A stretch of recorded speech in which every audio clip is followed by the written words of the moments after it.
Hello, everyone, and welcome to NAC TV's Coffee Chat. I'm your host today, Don Walmsley, and with me here to talk about the new beautiful Plains Community Theatre is two of its prime movers and shakers, Blair Chapman and Gwen McCaskill. Welcome, Gwen and Blair. How are you doing today? Thanks, Don. Good, thanks. Good.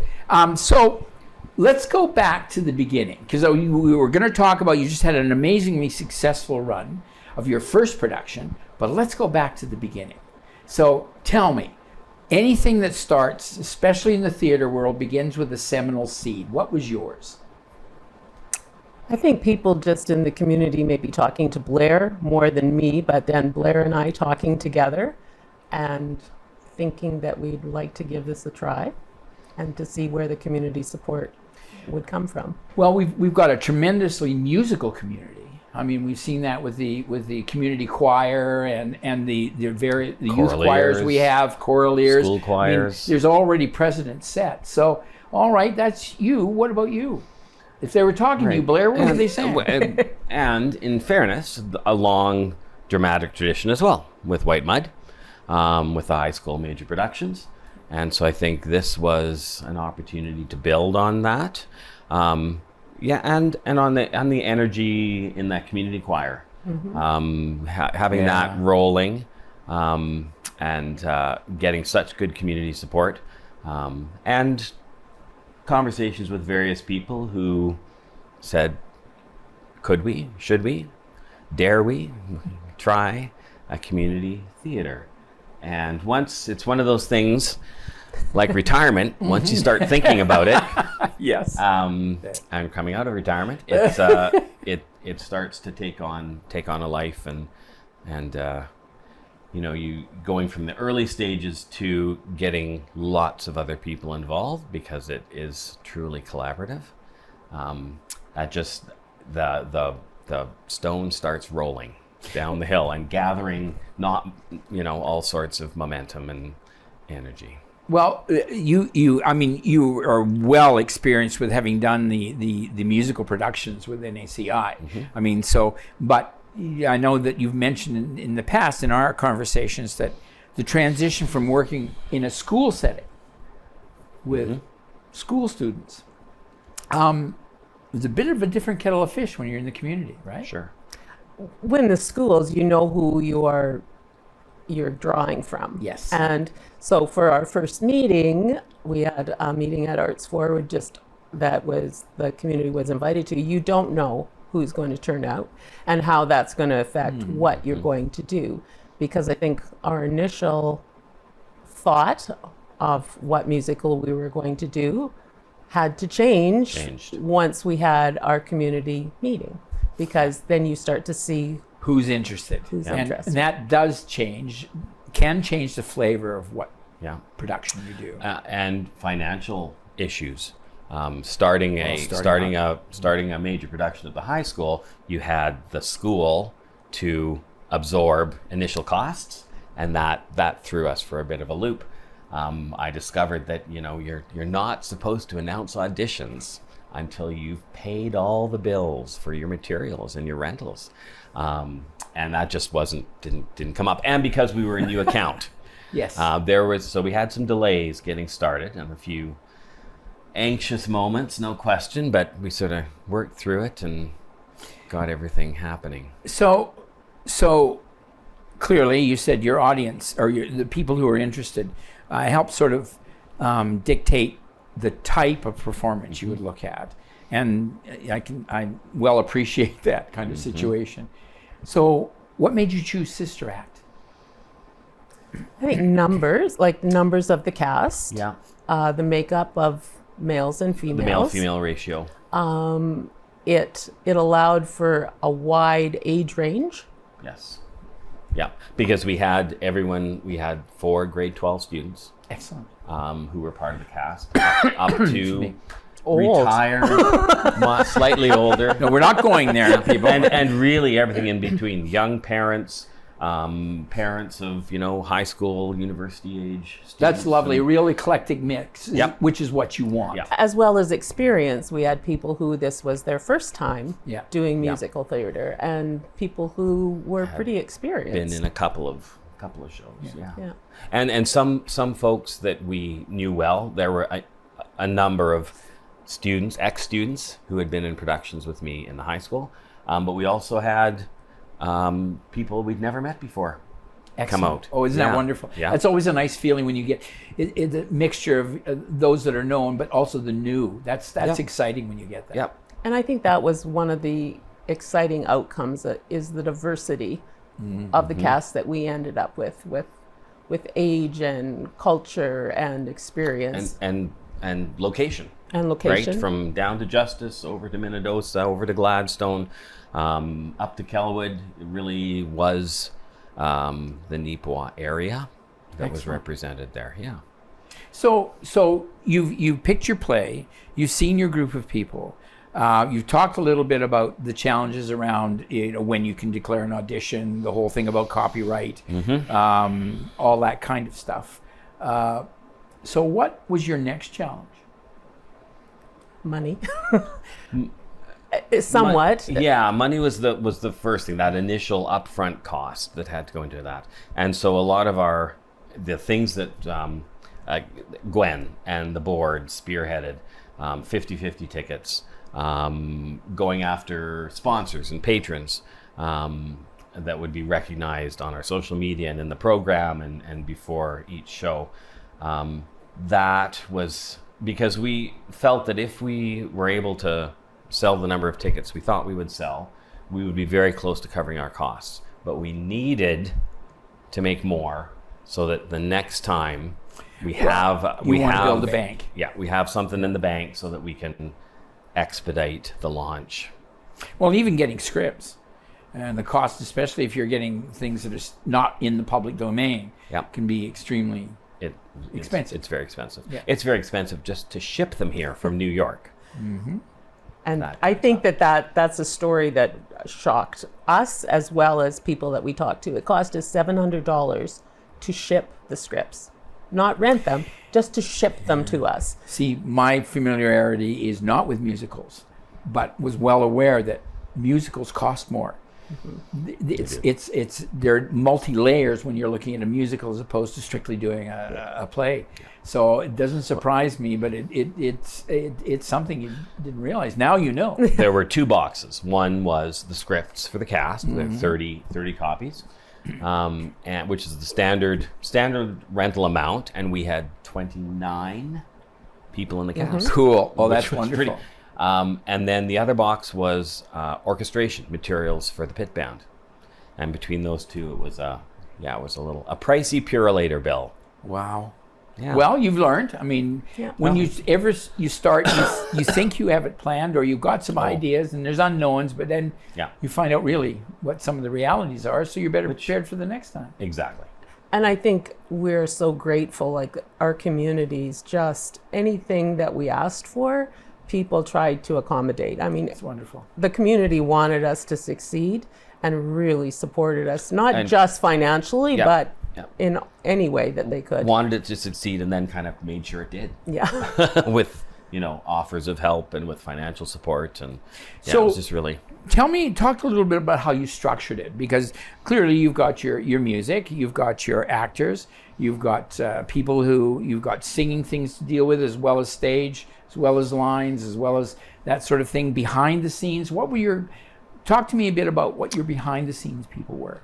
We get on this one. So one of the things that I had to adjust to was the difference between a high school production and a community production in terms of the schedule. When you're in the school and your cast is all there, you can call 3 of them to your room at lunchtime. Yeah. You can set up a schedule where you have two rehearsals a day for those 3 months.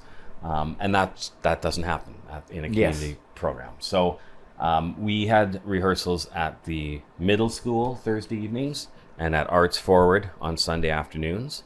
And they were a minimum of 2 hours, but the Sunday afternoons very quickly went to 3 and then to 4 once we got about a month and a half out. So those long blocks of time, and how to structure those so that people that are coming to the rehearsal are being used, right? To give up your Sunday afternoon for 3 hours and to come as a cast member, and then to have 20 minutes of time where you're working.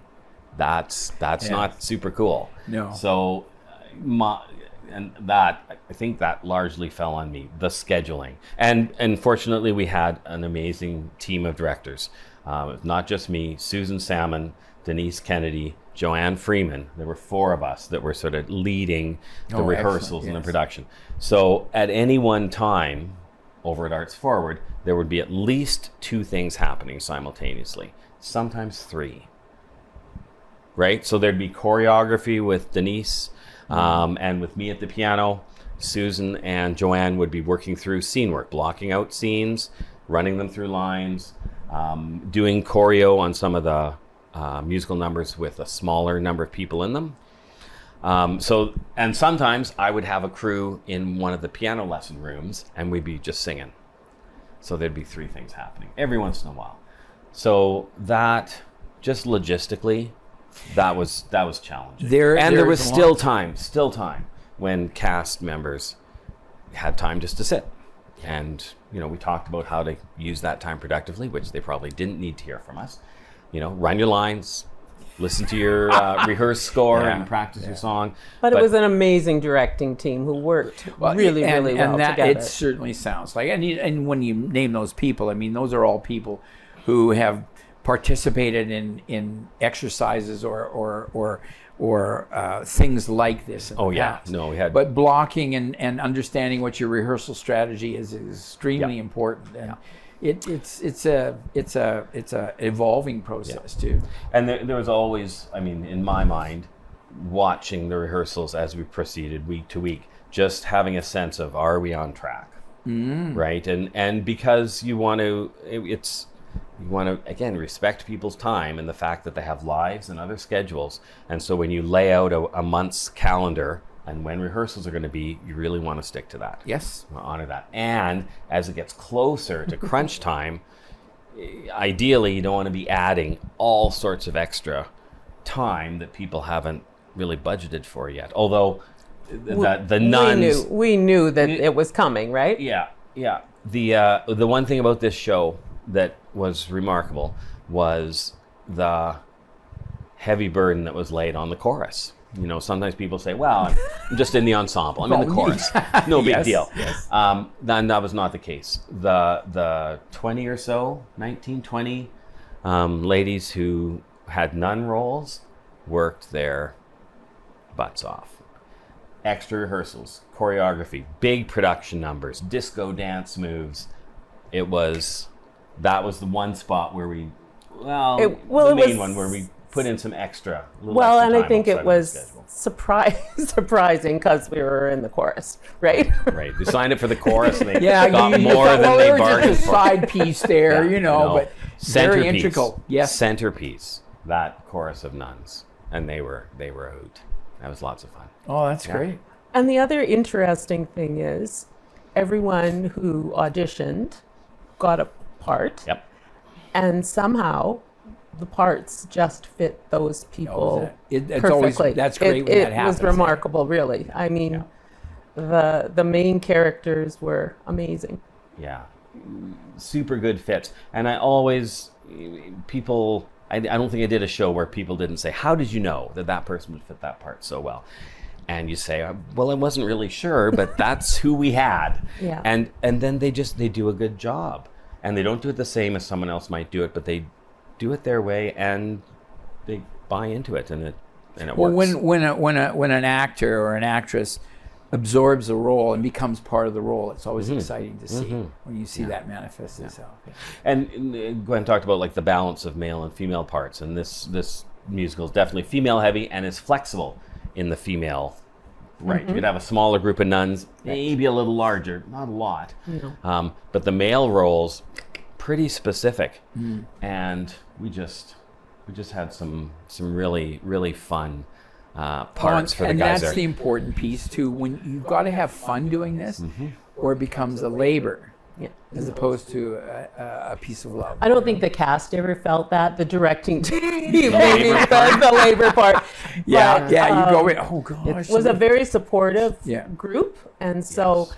things that some of us struggled with, there was always someone to support us and help us get through that. And so it was really a group effort in those, especially those big numbers with the nuns Yeah. and so yeah.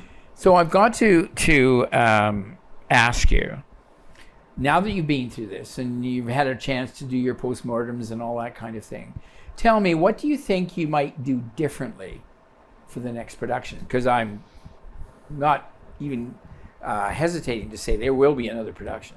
Yeah, in 2 years. Again, the plan is to alternate with the high school productions.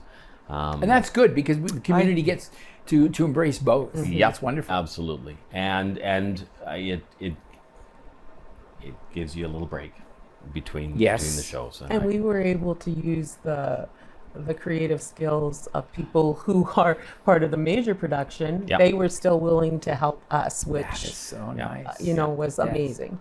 and we hope that sort of goes back and forth between the two Right. groups.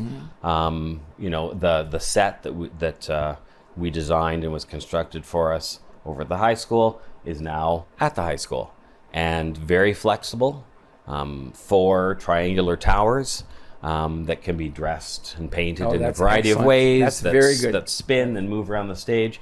I know the last 2 shows, the high school group has used projections on the movie screen, which just makes an amazing, bright and great looking stage. But those towers could probably still be used on the sides to sort of dress up the 2 side black walls of the Roxy, and very flexible. So hopefully we'll and just expertise like the Right. on the sound and the light crews. Our light crews found a way to use a laptop to override the digital slider control board, and it was a much more flexible way to excellent. utilize the lights at the Roxy. And so hopefully that will, and there were some high school students helping out up in the balcony in that department, and community-minded folks who I know, if they were to be asked, would give their Excuse me. Yeah. I'm sorry. share their expertise with the high school. I think the one thing that would be different is we wouldn't be as anxious about money, because Yep. now we have a little You have nest it- egg, nest egg. and Excellent. so I think that just takes the pressure off in that. And for me, it's the schedule.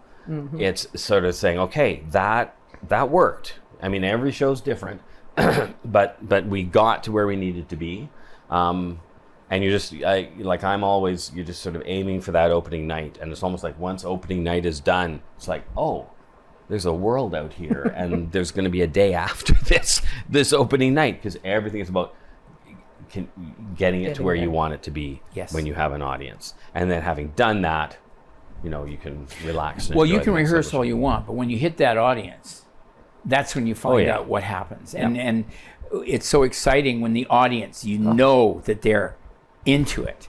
It just validates everything and all the trials And and our tribulations. audiences were phenomenal. Honestly, I'm absolutely. getting shivers just thinking about their response. They classically are. Anything that happens here, the Nippon audiences just respond. And when you see your kindergarten teacher up on stage, when you see your grade 2 teacher in the lead, when you recognize friends from school or someone you work with or friends, that just, that's makes a big difference. Just before we get away from things we might do differently, I think there's no question that we'll add a show next year. How many did you do? We did 3 nights. 3 nights?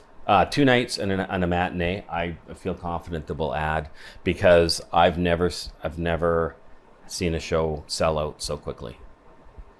We launched on a Saturday at the end of March. I wrote the dates down, Okay. because we put the tickets on sale on the 28th of March. We were basically sold out of floor tickets. We opened up the balcony on April the 2nd. And by the 28th of April, we were Completely sold out. sold out. The Pretty sold balcony out. That's sold. wonderful. It was Well, phenomenal. it shows you the thirst that Yeah. the community Right. has for Yeah. seeing live. Yeah. It's great. Yeah. And I think it's just indicative of the support that we got from our communities.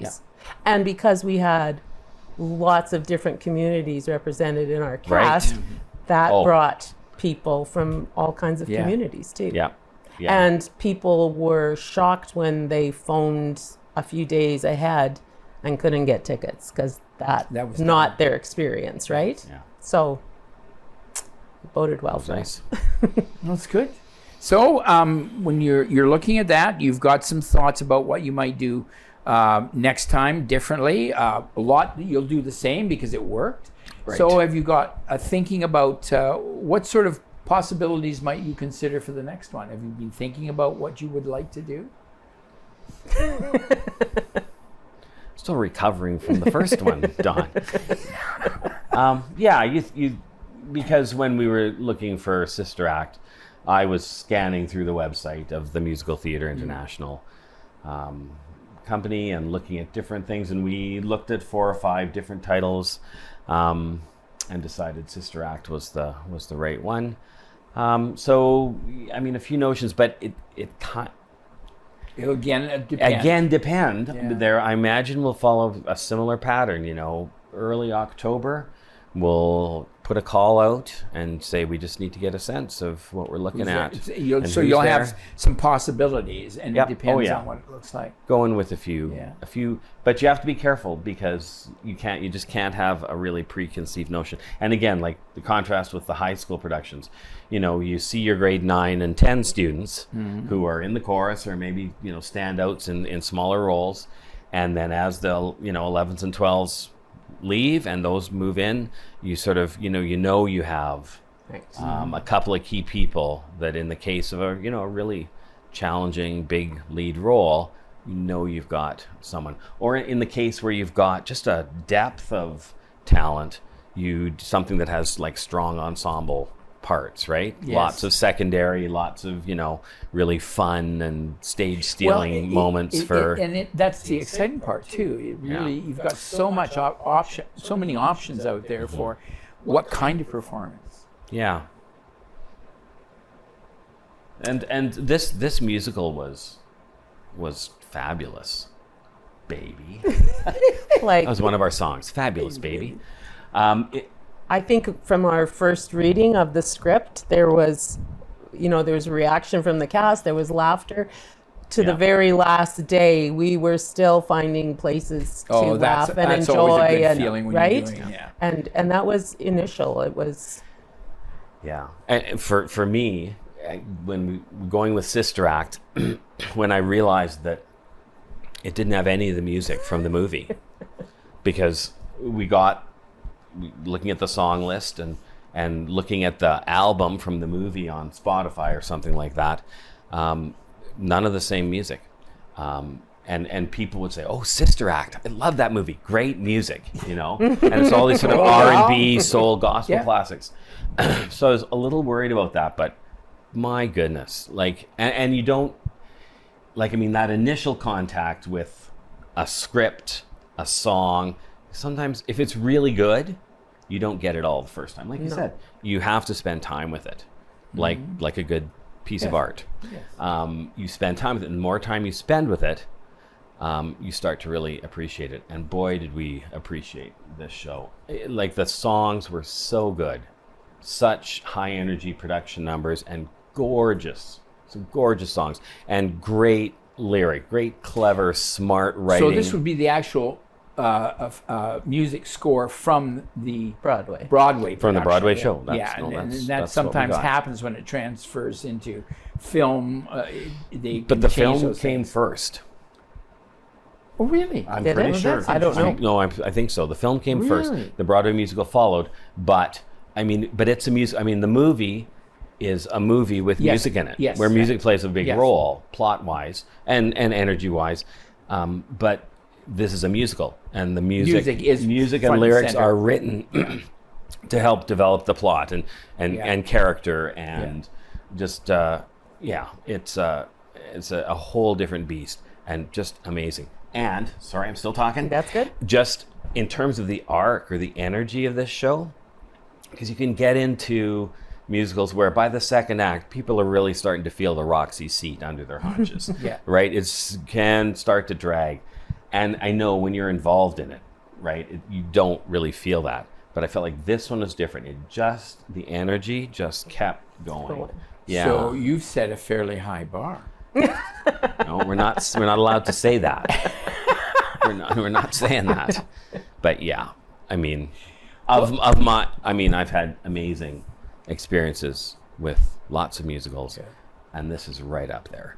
It just really was. And I think the plan around every second year allows you a chance in between to start fundraising, doing some of the back planning that you perhaps had a more condensed timeline, the way this thing happened. Say, we need to get ahead of this before those kinds of things. Yeah, and still, just having done it once, now we can go back and say, we can start a little earlier, a little later. We can structure things a little differently. We can use resources in a slightly different way. You just having that Initial time to sort of measure against. Where did you do most of your rehearsals?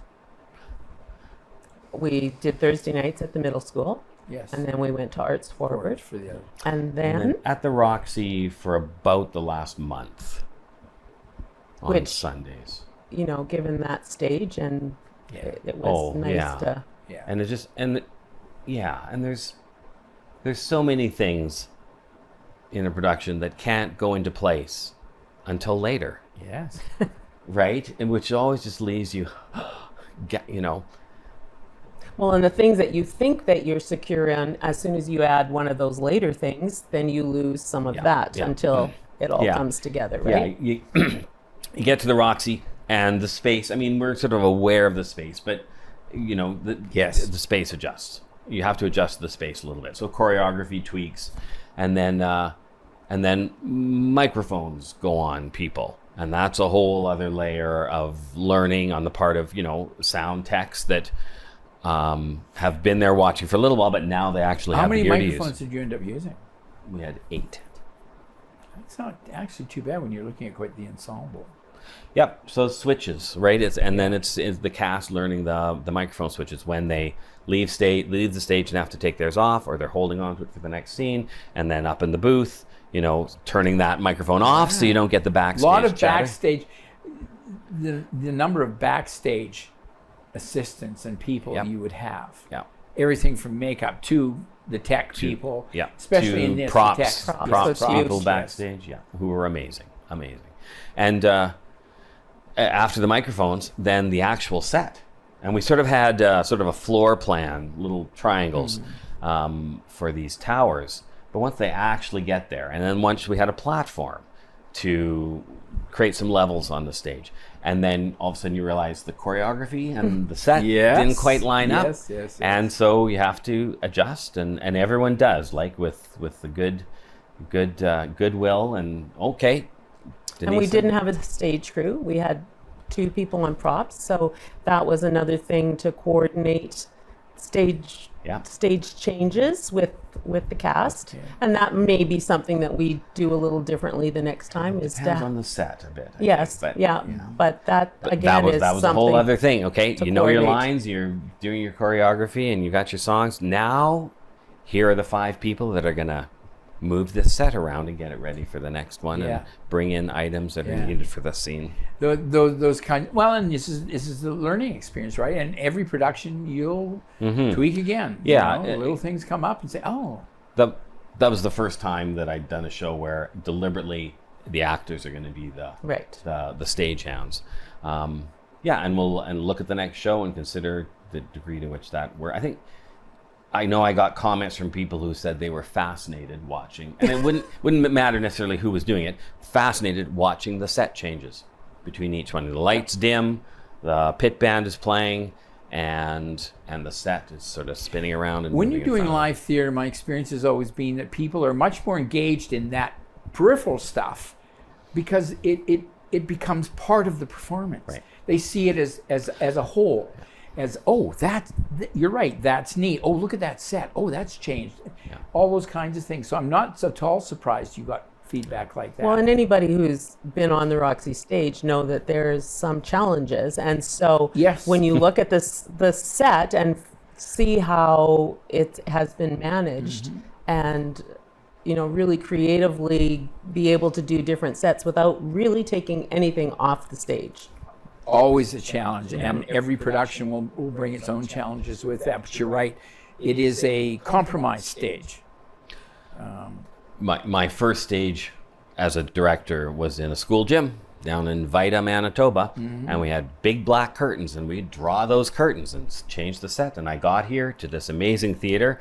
It's like, where are the curtains? How do I you know. hide the I set know. change? So it took me a while to get over the idea that set changes had to be somehow invisible and embrace the idea that, well, you just have to. It just, stuff's going to happen on stage. You make it work. Yeah. You have to work with what you've got, so you And make it's it part work. of the performance, right? And people will embrace it. They won't Yes. say, "Oh, and it drives creativity. yes, Right? yes, it does." It drives creativity. If you've got the resources to make things fly up into the roof and zip out on the wings, you're going to do those things because they're fast, they're easy.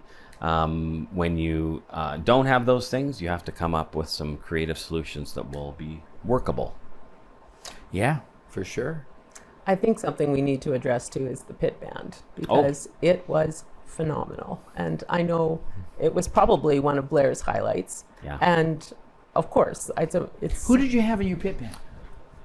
Oh, I'm I can tell you. okay. Here. Well, I can tell you. There you go. There so you go. we covered the orchestration for this show completely, which worries me a little bit because the volume of horns and drums can sometimes be an issue for a production, and we did not have any issues with that. We had two current band teachers. Am I going to say these names? I don't know. That's up I to haven't you. said a lot of other names. Colleen Hallett from the high school here, Sean Gertson from Gladstone, Catherine Kingdon. They were on trumpet. Catherine Kingdon was on bass. Yes. Dave Zeke, whose wife Judy did multiple productions at the high school with me. Dave Zeke was on drums. We had two lovely ladies from Gladstone, Kathy on flute and Erica on the clarinet. My son Graham, who's been on the Roxy stage a few times, was playing saxophone. Excellent. We had Greta Weed playing auxiliary keyboard. And Agabus. thank you. On low brass, we had a Gabas Nushwander Really? from Gladstone. So it was a Gladstone, Neepawa, Minnedosa, Brandon combo, and loads of fun to play and good players. And you want to provide the launching pad for the singers on stage, and I think we did. Well, to be able to achieve live music in this day and age, to Right. support something like that's a coup, and that's wonderful. And there is so many talented people out there, and clearly you found them. yeah. And it's made connections Oh, that yeah. have gone beyond the musical, which I think was maybe one of our goals, whether we knew it or Sure. not. Yeah.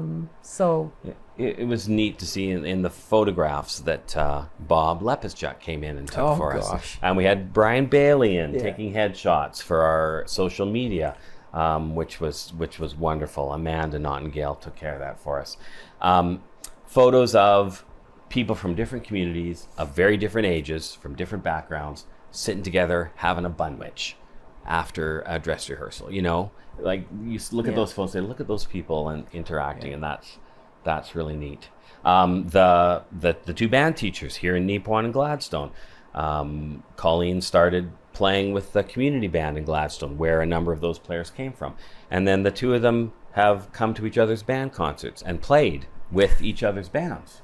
Well, So I went to the band concert here, and there was Sean in the back row playing trumpet. Well, and I it- know Colleen was headed to Gladstone the other night for it his puts band the concert. community into community. it right? does. Yeah. And that's wonderful. Yeah. That's wonderful. And live and real. And on our Yes. last show, I said, there was no artificial intelligence, only normal and sometimes faulty human intelligence generating this. And when it comes to the musical performances, there was no digital retouching, no auto-tuning. What you heard and what you saw was real. Amazing.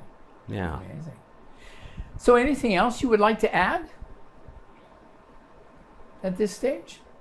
It was a real phenomenal experience for the people who were involved, and for the community too. Gwen is a key member of the board and handled money in and out, has been the treasurer, but was also in the cast. And not your first cast experience. You were in a show with Craig Castles. Yes, I was in Godspell in 1981, but that was the last time I was in a musical. Oh gosh. Oh gosh. So. Yeah. It is an enveloping, consuming experience, which I know you know, right? It just starts to occupy at least maybe I'm only speaking for myself. I don't think so. It just starts to occupy every corner of your brain, and to the degree that when you come out of it, when it's all done, you got to kind of watch out for yourself a little bit, or for each other. Well, right? Lots of people got sick. Oh, lots. But the music still was running in my head for probably a week to 10 days. Like whenever it got quiet, it was like, and it was never my songs, it was songs from the musical. And it was like, how long is this going to go on? Because it's a little scary. Yeah, yeah. But and just kind of, you sort of have to allow yourself some time to come down from that experience. Yeah, to just sort of not deflate, not even debrief, just simply reacclimatize to a non-musical reality. Oh, it's wonderful. It's so exciting. It's so wonderful to hear, especially the enthusiasm and even now in the experience and the whole process. So thank you both very much. Thank you. Thanks for having us, Don. So we've been speaking with the, as I said, two prime movers and shakers for the Beautiful Plains Community Theatre, who've just done their first musical production of Sister Act, and doing some reminiscing and some brainstorming and some thinking and reflecting on how things went. And clearly the feedback from the community has been absolutely outstanding. And we have a wonderful area and community that appreciate the effort that people put in. But wow, to sell out so quickly, well done, people. So for us here at NACTV, thank you for watching, and please stay tuned. Keep your eye out for anything that comes out of this group, because you won't regret it. So for everybody here at NACTV, bye for now and have a great summer.